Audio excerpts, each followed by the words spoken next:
Hello, everybody. Elizabeth Wally and everyone else coming on screen. Hello, Linda. Thank you for joining us today. Linda, we're going to ask you to go ahead and turn your video off because we are about to start our show and our cast is coming on stage. So come on stage, everybody, while I make the introductions.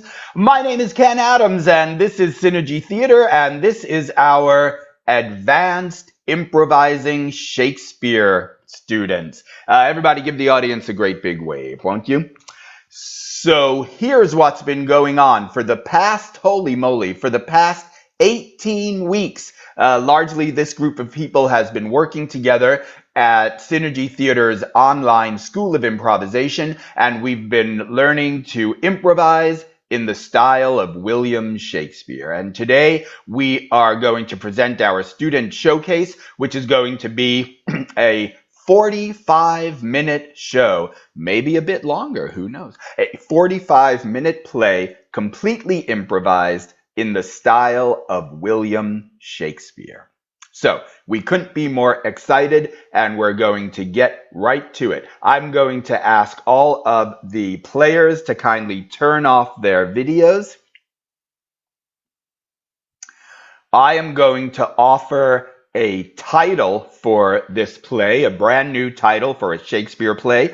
The students have no idea what the title is going to be. And then we will set the scene for you, and we'll be off and running. After I give the title and I set the scene for you, somebody come on before I go off. When you're on, then I'll go off, and then the show is up and running. So thank you all for being here to watch us. This is Synergy Theater's Advanced Improvising Shakespeare Class, presenting the brand new Shakespeare play, Love, Let Loose. Love, Let Loose. Scene 1 of William Shakespeare's Love, Let Loose. A garden in the moonlight.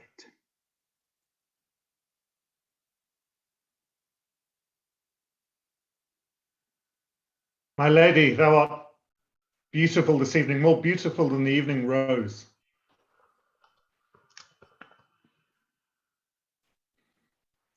My lady, thou art speaking so quiet that I cannot hear your whispers. You have taken my words away with your compliment, for I could not speak, for thou makes my heart beat like the drum of the lad in the village alehouse when he plays for the dance. I have had this effect on many a lady, but until now it has been meaningless to me. Oh, my Lord. With those words, my heart beateth faster. Thou art too kind. My lady, we talk as if we are mere young chicklets, but we are both 30, and our thoughts must soon turn to marriage.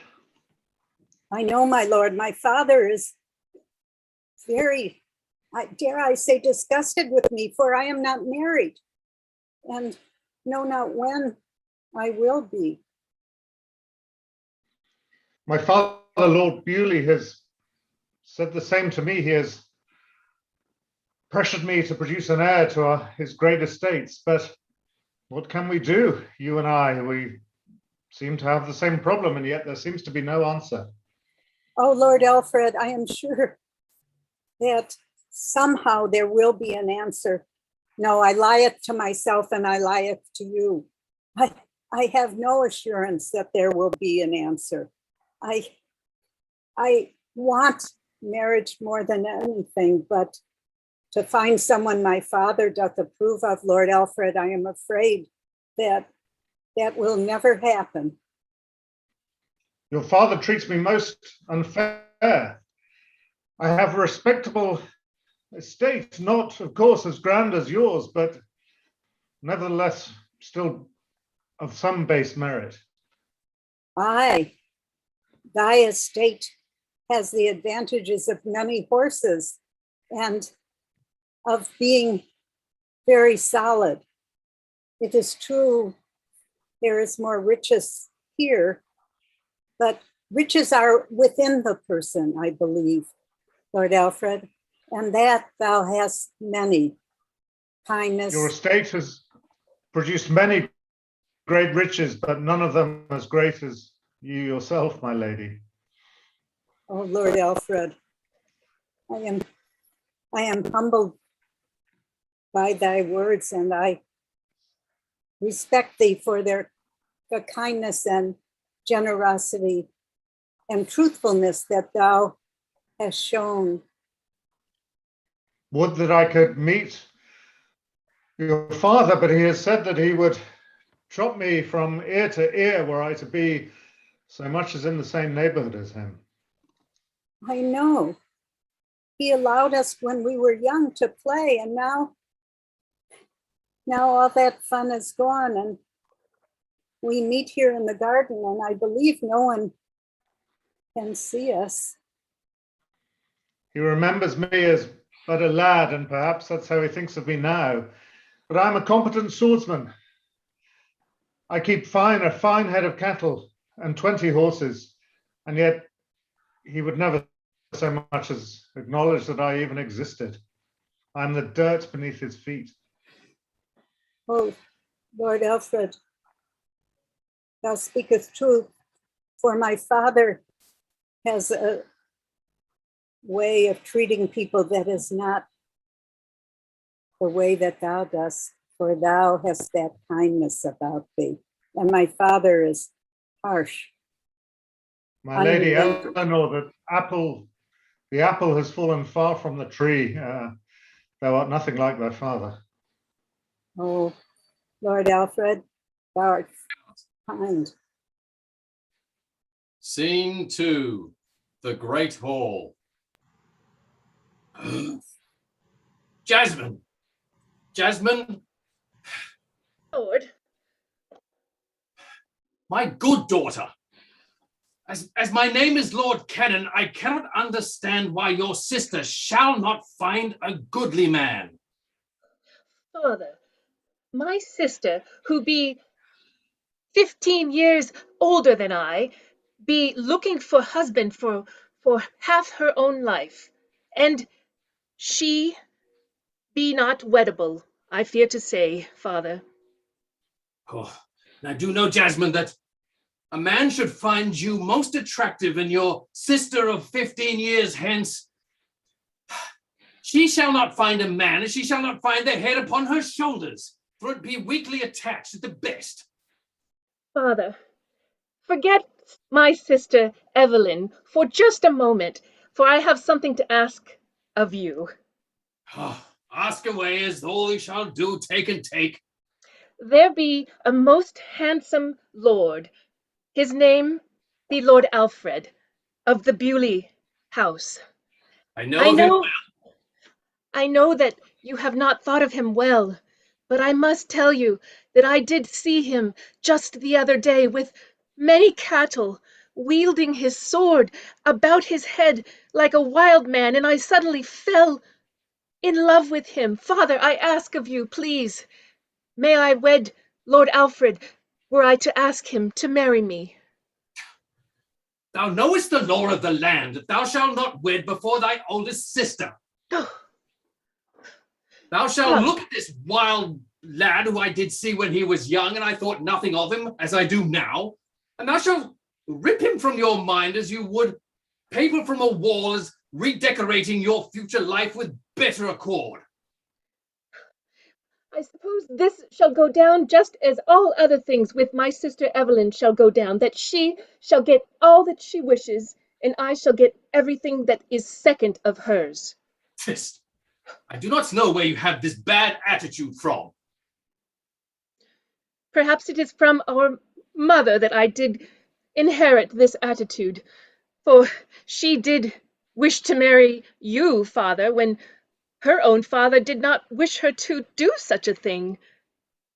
Well, at least she had one good choice in her life. To have children, I wonder if it was not the worst. Father, I shall have to go against your will just this once, for I demand permission to take my horse upon the field, and look for Lord Alfred and his cattle. Then I bid you go, but understand me this. You may seal this sword-wielding fool, cut off the head of one of his cattle, if not his own, and thou shalt look at him but one last time, then understand this.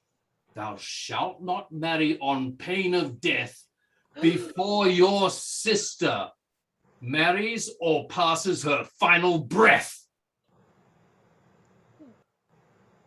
Father, thy words pierce me like swords themselves. Thy sound of the voice that comes from your throat does fill me with dread, and yet my heart be full of love.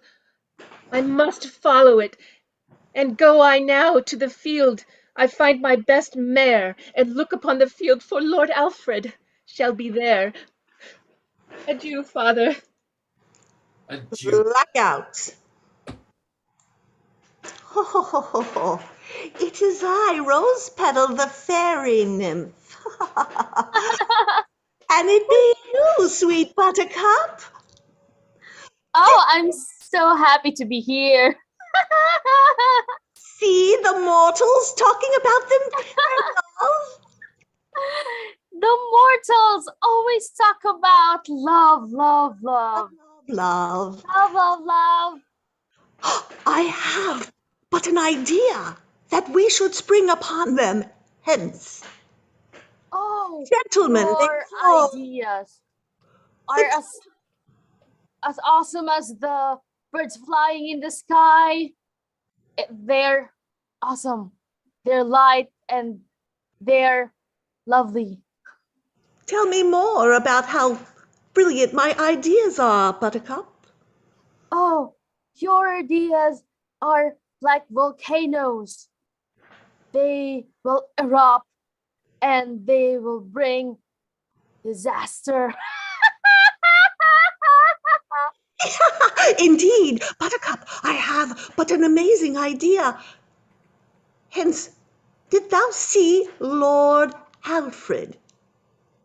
Oh, indeed, Lord It Alfred. seems that he has attracted the eye of not one, but two ladies in the same house. What be it Wow. if we lay down the spell that whenever he is in the company of the lady, Jasmine, he is but in love with her. And then when he be in the company of the other sweet sister, he be in love with her. That's the greatest spell you've thought since the world began. Oh, but you please me thus. I will set about gathering the herbs to cast that spell upon him and sprinkle it upon Lord Alfred when hence I see him next. Let's away. I can't be so excited about that. Enter Lady Jasmine upon a horse in the field. Oh, Lord Alfred, where be thee? I look upon this field. Oh, woe, my dear horse. Oh, there he be, a manly man, built of steel and wood. Oh, what a physique bears he, and look upon this horse. Oh, he comes closer. Oh, Lord Alfred, 'tis I, the sister of Evelyn, Lady Jasmine. Freeze, freeze. There he be. I will sprinkle this dust, and the woman in front will be the love he seeks. My lady Jasmine, I've heard reports of you from your sister, but she did not mention how beautiful you are. Oh, oh, you just sprinkled my heart with joy, Lord Alfred, for I did spiest thee upon the field just the other day, and did but fall in love with thee. Oh, there I have said it. Lady Jasmine, this is very quick, but what you say has penetrated my heart like a dagger into the commonest peasant. I love thee too, but I am already deep conversation with thy sister, and thy father bans all contact with her, and of course, therefore, you. Why is it that my life cannot be more simple? Why is it that I have two beauties in my prospects, but neither of them attainable? Lord Alfred, You tempt me like a... didst thou just say that thou ist also in love with my sister Evelyn? I felt until 2 moments ago that I was, and yet that seems as nothing to what I feel for thee, my lady. We have just met, but a strange feeling has come across me like the clouds on a winter's day, and yet much happier and much sunnier. Thy words speak to me softly, and whilst my heart did practically burst from my chest upon thy presence, it has calmed my heart, thy words alone. Wilt thou marry And yet I me? know what thy father's answer. I ask thee, My lady, here, I get I upon, would, I get, I, speak thee not. I'm going to disengage with my horse, and I have here a simple twig-made ring that I give to thee. Wilt thou marry me, Lord Alfred, and wilt thou put aside whatever feelings thou hast for my sister? I will, and we will ride to your father and tell him that I am the master of the house now, and I will not admit of any pettifogging objection that he may have. Let us ride to him now and tell us what we have done. I cannot believe my good fortune in crossing your path on this day. It feels like almost as if it's the work of the fairies. Let us off now to my father, Lord Heron. Blackout. Back in the grand hall. Oh, my dear wife, that thou hast departed. Thou hast left me with your word saying that I had in my care 2 jewels, that they hang around my neck like rocks, not a necklace. One daughter, Evelyn, steadfast. One daughter, Jasmine, flighty. But I ask you this, sweet heavenly angel, bestow upon me some tolerance for that lad Alfred. The man is a pestilence. He hath no substance. He hath no firmness. I need a man about me if I am to have him wed one of my daughters, as a man who can make a decision and stick with it. And if he can't, then away with him and he be gone from my lands. Evelyn, come here now. Oh, speak up, child. I know your call showed anger, and I couldn't speak for a moment. Father, what wilt thou from me? I would ask thou, what hast thou done in order to get thyself a husband? Tell me the list of wonderful things that you would tell a man of good standing. What would you tell him of your fine looks? Oh, I will say that my looks are sweet and that they will always remain so. For I have the looks that do not age, and that is what a man would like. Good. And what wouldst thou tell him of thy education? Oh, Father, thou knowest that thou hast trained me in my letters, that I can read and I can write, and I do so very well. My script is like the clouds upon the sky, varying with the day and the light. And Good. And one last thing. What would you tell him of thy humor? oh, My lord, that is my best quality. Father, you know that I have a good humor. I have a fair temper. I do not get angry, and I will remain so that way all my life, for I have for quite a while now, as thou knowest my age. I do not mention it. And thy self-control and lack of anger is truly a beauty within, like a small flower waiting to unfurl in the spring's young dew. Most excellent young child. But then I ask you this, what would you ask of a gentleman? And I shall respond to you, for I wish you to learn what a good man is. Oh, well, the first thing I'd like, Father, is a gentleman who is kind to everyone, no matter what their station. That is something that is important to me. Kind. Yes, I suppose some men have that, and it doth eat away at their valor and their magnitude and their discipline. But yes, I suppose kindness is something some man may have. And I would like a man who is well-spoken, for words are important to me, and how he speaks doth matter. And the fewer the words, the better, no less. That could be true, for I do speak a lot, thou hast told me. Thy words flow like a small river at times, but to entertain a gentleman and maintain his attention, thy words are important. And I would like a man who has strength, both with his arm and the sword, for it is important that I feel protected. Then in this we are as one. We should look a man who is firm in his grip, firm in his attention, and firm in his decision. Oh, I look upon the gate, and here doth come Lord Alfred riding with Jasmine. Ah! What? What? Why are the two of them coming here together? I wish to have.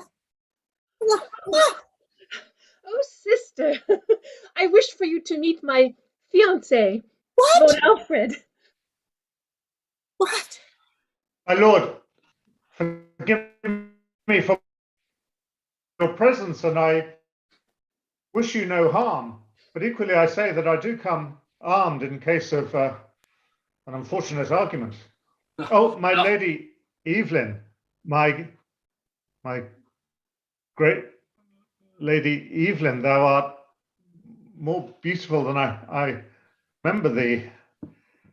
Thou'st come armed with a sword, but without wit, boy. Oh, his words are beautiful.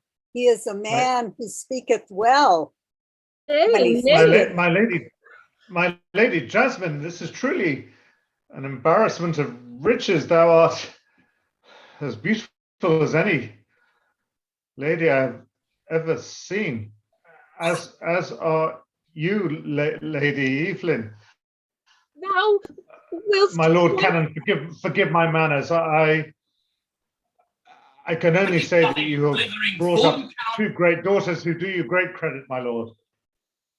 Look thee, thou hast held thy stern sword firmly towards me when thou wast in the field, and now thou pointeth thy firm sword towards my sister in my presence, father.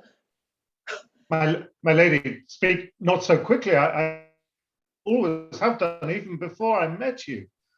You were what I had in my mind as my perfect mate. Please do not be so quick to anger. I beg your forgiveness. Lord Alfred, it was just a few hours ago that thou hast said to me that thou wishest to be with me. My lady Evelyn, and that remains as true as it has ever been. Thou art as beautiful as the day is long, and as finely spoken as the song of a flute. Dear I am God, as true to you as I have ever been. dear God, man, you speak as if thou art two sides of a coin, yet resting on its very edge. Fall one way or the other. Fall this way, Lord Alfred, fall into my arms. Come to me, Lord Alfred, come to me, for thou art my true love. Jasmine, I know it's not that you have this feeling for Lord Alfred, for he is mine. My sister, wilt thou be my blood and kind? If thou steppeth between me and my love, then something terrible shall unwind. Jasmine, if I bled thy heart out to this young fool, thou hast crossed me one time too many. Jasmine, Then Evelyn, I know not. I love you Father, both, and yet Father, His Speak, words, Evelyn, speak. he speaks with stuttering words that be hard to comprehend, but I did but hear him say something about choosing one or the other. Blackout.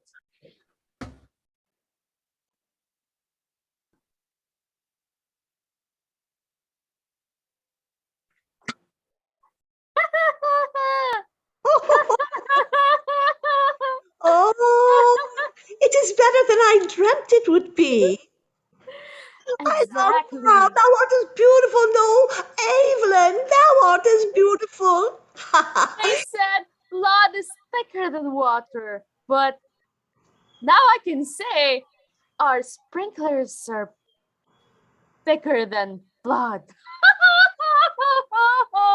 Indeed, indeed. How should this story end?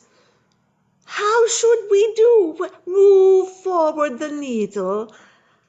I think. Oh, I haven't thought of it. We always just put sprinklers on the people and not let real love and real emotion get out. I suddenly feel sad. Oh, Ha ha ha. as if we are meddling in affairs that should not be meddled with. We're ruthless. Buttercup, this is what we do. It is our fate in life. It is our lot that we meddle in the affairs of the humans, the mortals. We're always meddling, but where's the truth? Oh, Buttercup, Rose Petal, 'tis I, Oberon, the king of the fairies and your rightful monarch. Indeed, King Oberon. hail, King Monarch! Hail, King Monarch! The two of you hath been sprinkling again upon the mortals. It was Oh, but Buttercup's idea. who first threw like this? Monarch, like, oh, Monarch, I just threw the sprinklers on you. Oh. Buttercup, Rose Petal, heed my words and listen to the dire effect of your latest transgression, of which I have most strictly forbid. Thou hast caused Lord Alfred to love two sisters fair, and in the presence of their father did he profess this love, upon which the father, like Vesuvius, did at once erupt, and all the lava of his rage did upon that poor man's head at last fall. And now Lord Alfred languishes in the dungeon of Lord Ganon's castle, where Lord Ganon has most sworn to end his life for such base perfidy that he did his daughters show. I Oh, oh, beg your pardon, Lord Oberon. It was not our intent to end anyone's life. Just good, very fun. yeah, it's just very fun. Like playing in the fields with dandelions and picking the flowers and throwing it. Buttercup, Hooray! Hooray! Good Buttercup, good Rose Petal. What pleasest thou so to torment these poor clay creatures? Whither dost thou wander to discover thy machinations? And wherefore do you torment them? If it please, Lord Oberon, it was good fun. We did not mean to torture the mortals. We meant to No, play with them as if they were figurines in our windowsill. we have extra sprinklers and we can give them money, fame, power. Good Buttercup, good Rose Petal, ope thine ears to the wisdom of my words. These poor mortal creatures know not the immortality that doth lure us and our kind on to our adventures. From clay they are born, and to clay they all too soon return. In that short span upon which they tread the earth, they have naught but love to fill their lives with meaning. Play not with their sweet emotions, for though they trifling things be to us, they are all in all to them. Oh, Lord Oberon. Back out.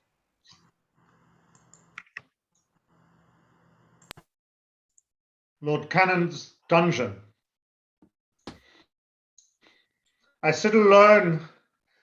Ah, Lord Cannon, you have come. I feel that you have treated me most mean, and yet all I have ever done is loved. Thou art a mud of a man, made of the most basest clay. Thy form and opinion reforms. Thou hast not lived in the kiln of wisdom, and yet thou hast the gall to stand in my grand hall and talk to me of love. Lord Cannon, I beseech thee, I'm sorry, I did not mean to disrespect you. Think only this.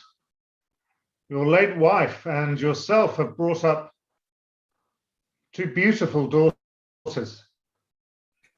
I favor Evelyn, and she is a credit to you both, but if I did not also favor Jasmine, that would be a terrible insult that might hurt you the most. You love them equally, my lord, and I say this as bravely as I can. So do I. They have sent me down here to make amends, but I cannot find one iota of goodness in you. Thou pick and choose as if thou was going through apples at a commoner's market. I do invoke the name of my wife, the dearest woman I did ever know, and who the love for whom Did she not, your good lady wife, who is most missed, did she not love them both equally as I do, and as I'm sure you do, sir? I question thy love, for I love them both, and you love each one individually, it would seem, and not as a future that I can understand. But yes, my wife did love them as they were but golden children. She loved them as they matured. Aye, and were at times a little rusty, but did not become the most precious of metal. And then she did pass and left me to deal with this mess of human meaning, and I cannot untangle it. And who is the knot at the middle? You. My lord, I have little time, so I shall speak frankly. I love them both. You have seen that. I have spoken words of love to other maids in the past, and I have felt something for them, but never the magical feeling that comes across me whenever I see Lady Jasmine or Lady Evelyn. They have an effect on me quite unlike any I've seen before. Yes, sir, I have been insincere and like a flibbity gibbet or a butterfly leaping from flower to flower, but that is not how I feel. I cannot control my feelings, and I say simply this to you, sir, that I feel the same for both, and I would that it were different, but it is not different.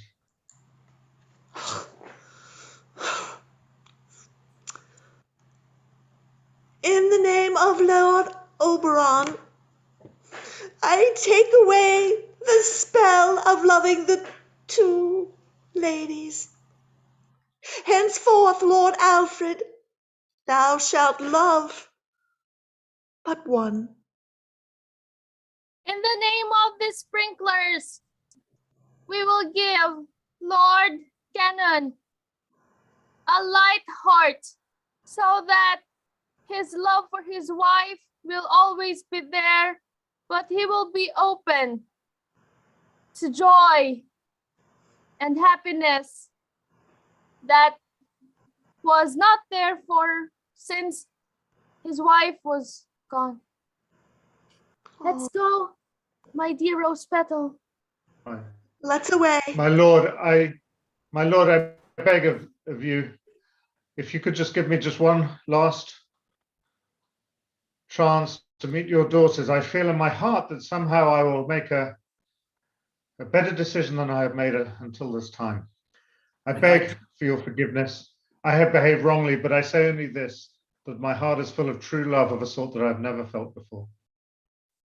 Then I do not know why, but it is as if the spirit of my loving wife has come down upon me and unleashed a little bit of kindness. And in this dark dungeon in which you rot, I find myself willing to give you that but one chance. But take it well, for I give it but once. You shall be released. My lord, it is a measure of your late wife's great kindness that she can influence our affairs from beyond the grave.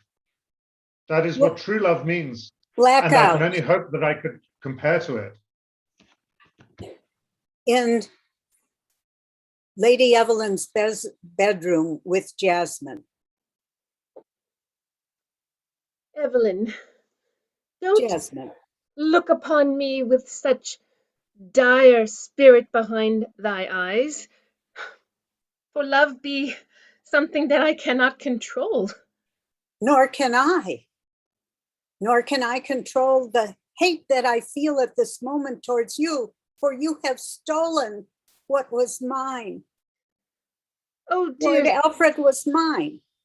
Dear sister, did I know that he be yours? No, I did not know, for 'twas a secret until the day that thou expressed thy love in front of me.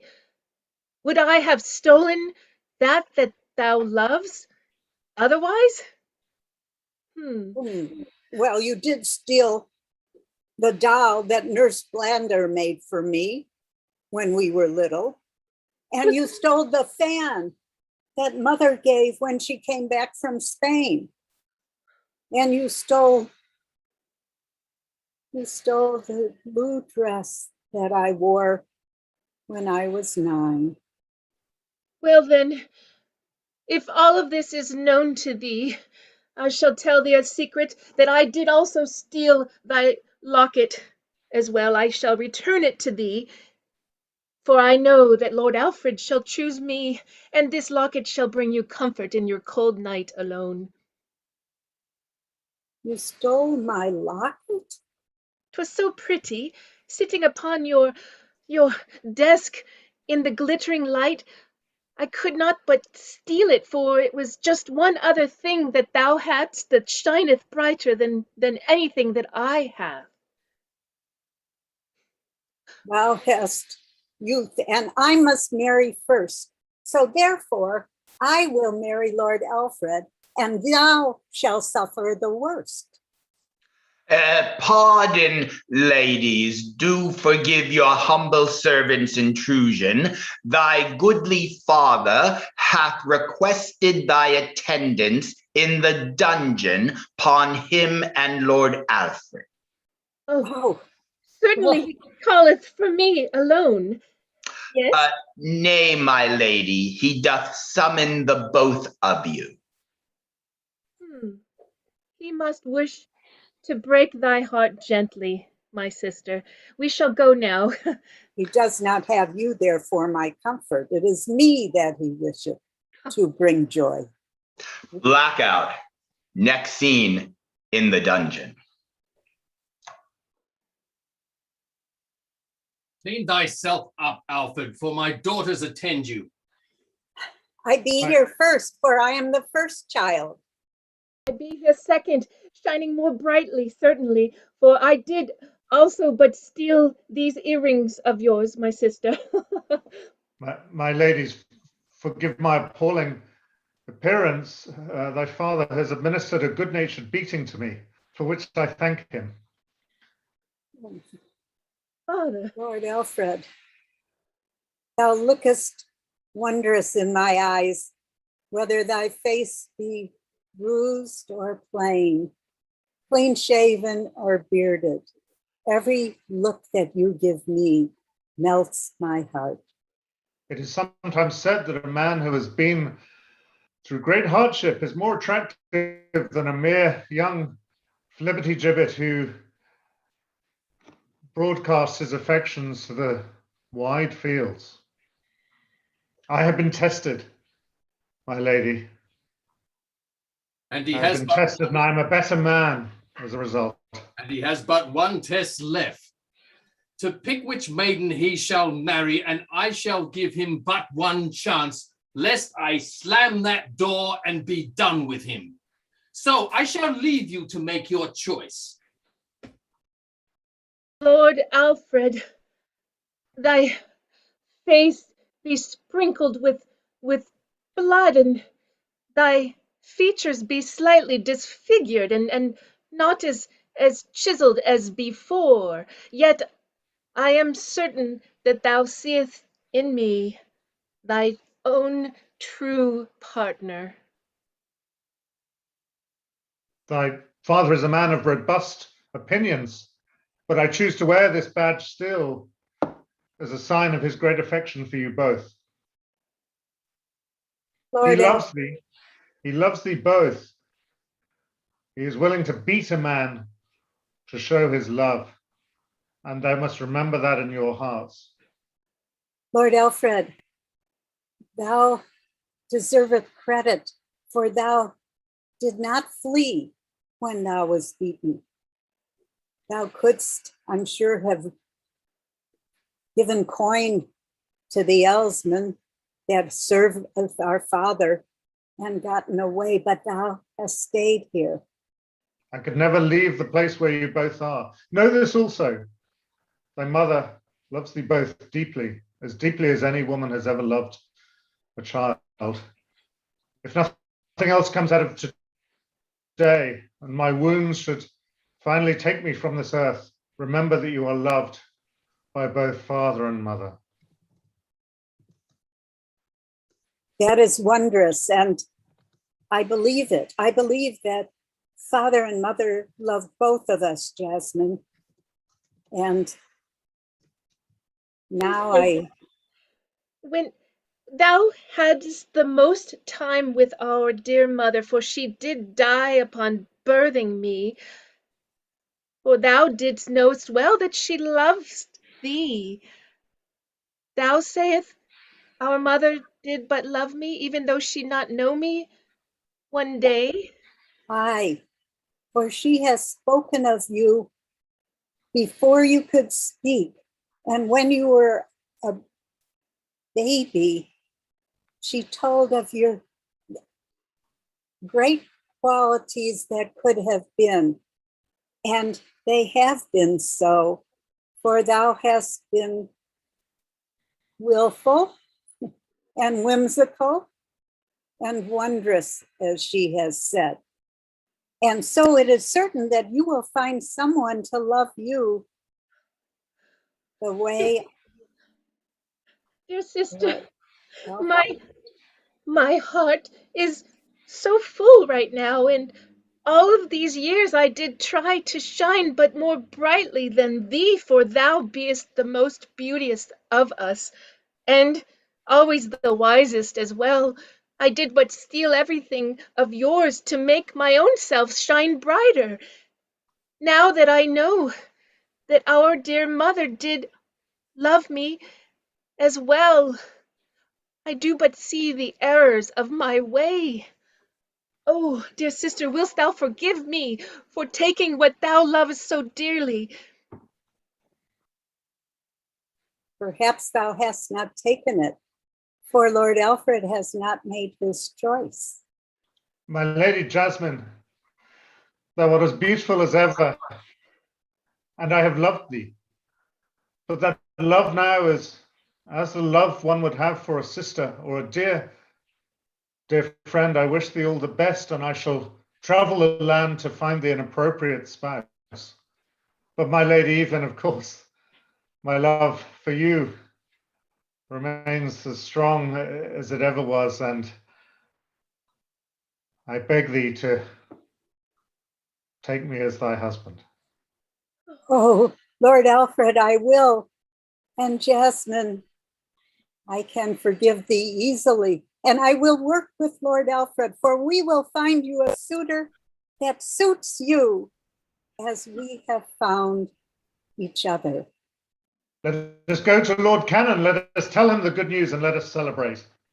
Yes, let us go. Blackout in the grand hall. What takes them so long? Ah, Evelyn, my daughter, thou hast a smile that radiate like the sun in the morn. And Jasmine, thou have a quietness about you, but a certain dignity as your mother would have given you had she known you since. And what of you, Lord Alfred? Thou hast cleaned thyself up. Thou hast come from being mere mud of a man to a clay pot in the kiln, and thou hast come truly a container of love. My Lord Canon, I bring my sword, but in peace, as a token of how I will protect thy daughter, and most certainly not as how I may cause violence to anyone else, including your good self, my good sir. And through you I have learned that I have been a harsh man all my days without my wife, and thou hast shown me what love can be, its twisted, contorted times. Yet as that time unravels with the tick of one daughter and the talk of one other, thou hast come to make a decision true and long. You are indeed a worthy man. Oh, My Father, lord. I thank thee. Lord Alfred. My Lady Evelyn, thou have a fine sister, and I say to thee, Jasmine, that I shall love you forever as a dearest possible friend. But I say to thee, Lord Canon, I beg the hand in marriage of thy beautiful daughter Evelyn. I promise to protect her and to love her and to be with her from this day onwards. And I, good sir, do give you my hand in kindness as with my daughter, and offer you a long and loving life. For there be nothing better than the bond of a man and a woman in true love, supported by a sister, who through her growth doth learn to be that one that shall support them both, when someday even I am gone. My lord, I am grateful to you. This has been a most magical day. Blackout. Final scene in the woods. Oberon, Buttercup, and Rose Petal. And so our story draws towards its end. Rose Petal, Buttercup, thou hast done well. Thank you, Lord Oberon. Love circled back to the beginning as we began. Love, true love, cannot be magicked away. Thank you, Monarch, for letting us know that the heart has its own mind, and we must not put magic into it because it's magical as it is. Aye. These mortals do love their rope of love, and yet How often are they in the noose when fairies step back and love lets loose? Blackout, end of play. Awesome job. Everybody come on back. Wow, well, that was so much fun. What a wonderful, wonderful job you folks did. Let's give our audience a great big bow on the count of 3. Here we go. 1, 2, 3, big bow. My friends, thank you all for watching. I'm Ken Adams. Why don't we go around and we'll say our names real fast. So I'll call your character name and you say hi and tell everyone your real name. Lord Alfred. Hi, I'm Peter Wilson. Buttercup. Hi, Mandy Faye. Lord Cannon. Hi, I'm Guy Winterbottom. Jasmine. I'm Eileen Tumlin. Hello. Rose Petal. Hi, I'm Gigi Beale. Evelyn. Hi, I'm Elizabeth Wally. And I'm Ken Adams, the Artistic Director of Synergy Theater and the teacher of this class. Folks, if this looked like fun, it really, really is. And if you'd like to study improvisation yourself, you can. Synergy Theater offers a full slate of online improv classes. Go to synergytheater.com and take an improv class with Synergy Theater. We'd love to meet you there. Thank you so much for spending your time with us. Goodbye, everybody. We are signing off.